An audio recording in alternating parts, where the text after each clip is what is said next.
అంతే. మనం చేయాల్సింది ఈ వాసనలు పోగొట్టుకోవాలి.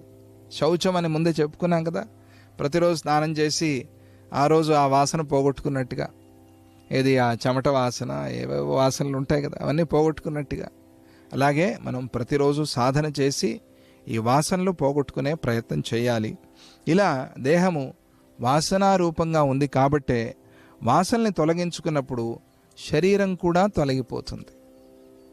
అయ్యో నాకు జన్మ వద్దు, జన్మ లేని స్థితికి వెళ్ళిపోవాలి, అపునర్భవము అని పెద్ద ఇది మనకి బ్రహ్మభూయాయ కల్పతే అని భగవద్గీతలో చెప్పినట్టుగా ఆ అపునర్భవం, పునరావృత్తి లేని ఒక విష్ణు పదం, పరమాత్మలోకి చేరిపోవాలి అని భక్తులు, జ్ఞానులు, యోగులు అందరూ కోరుకుంటారు. మళ్ళీ మళ్ళీ పుట్టడం వద్దండి అనేది కదా. నేను మళ్ళీ పుట్టాలి అని ఎవరైనా అనుకుంటారా? బుద్ధివంతుడు ఎవడో అనుకోడు నేను పుట్టాలి అని. మరి పుట్టకుండా ఉండాలంటే ఏమవ్వాలి?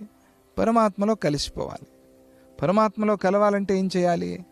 శరీర ధారణ లేకుండా చేసుకోవాలి. శరీర ధారణ లేకుండా ఉండేది ఎప్పుడు? వాసనలు తగ్గినప్పుడు. వాసనలు పోయేది ఎప్పుడు? సాధన చేసినప్పుడు. సాధన చేయాలి అని బుద్ధి కలిగేది ఎప్పుడు? గురు సన్నిధిలో కదా. అందువల్ల గురువు దొరకటం అనేది మనం జీవితంలో చేసుకున్న చాలా పుణ్యం.